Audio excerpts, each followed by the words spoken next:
XFM Express Balita. Express Balita.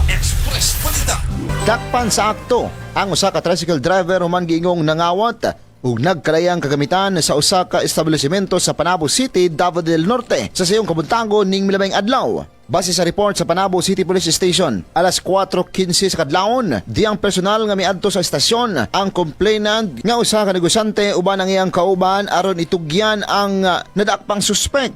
Giilang nadakpan nga si alias Chofer, 39 anyos, minyo og residente sa barangay Alejandra Navarro, Lasang, Davao City. Sa investigasyon, nasairan nga alas 3:30 sa kadlawon sa milaming adlaw, nasakpan sa akto ang suspek sa KM31 Purok, Avocado, Barangay Kaganguhan, Panabo City. Samtang gingong gikarga na niini sa iyang passenger ang nakalaing-laing gikatahong gikawat nga mga kagamitan. Lakip sa mga na-recover, mao ang usa ka car wash machine, duha ka radiator, tulo ka engine block, usa ka piston block, usa ka truck refrigerator compressor, usa ka rim mags, usa ka compressor motor, extension wire para sa truck ug usa ka aircon controller. Sa kinatibukan, ang kinatibukang kantidad sa mga na-recover nga mga butang gibanabanaan nga mokabat sa kapin 80,000 ka pesos. Padayon sab ang paymangno sa kapulisan sa publiko nga magbantay og i-report dayon ang mga kadududahang lihok aron mapugngan ang krimen sa komunidad. Katropa, kaping nga healthy og dunay glutathione ang collagen imong gipangita mag Santon Gold Coffee Mix na. Katropa mo sa Tagum City alang sa nagkayusang Pilipino para sa Pilipinas. Gabalas,